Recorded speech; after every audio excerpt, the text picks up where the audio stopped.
అలాగని ఇంట్లో కూర్చొని తినే బ్యావర్స్ బ్యాచ్ కాదు మావాడు. ఖచ్చితంగా మంచి ఉద్యోగం సంపాదిస్తాడు, నాది గ్యారంటీ. నీకా నమ్మకం ఉంటే నాకెలాంటి అభ్యంతరమూ లేదు. మరెందుకు ఇంకా ఆలస్యం? వెళ్ళి పెళ్లి మీద కూర్చోండి. ఇంకా సందేహిస్తారేంట్రా? ఆ కుర్రాడి మాటే నా మాట.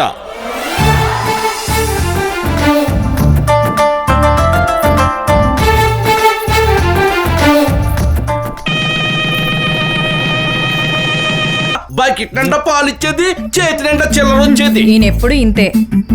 నానా, కానీ దానికి నానా అని పిలవడానికి మాటలు రావు కదా నాన్న. అలాగే గేదెలు, రేషన్ షాప్కి వెళ్ళవు, కరెంటు బిల్లు కట్టవు.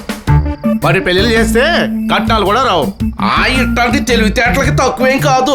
ఎందుకండి వాడిని అలా హింస పెడతారు? నేను ఆ హింస పెట్టానా? నీకు అలా అర్థమైందా? పోయిన జన్మలో ఏదో పాపం చేసుకుని ఇదిగో నీకు ఇలా భర్తనయ్యాను. నాకు బాబోయ్, ఒరే నేను ఇంక భరించలేను. బుద్ధిగా చదువుకుంటే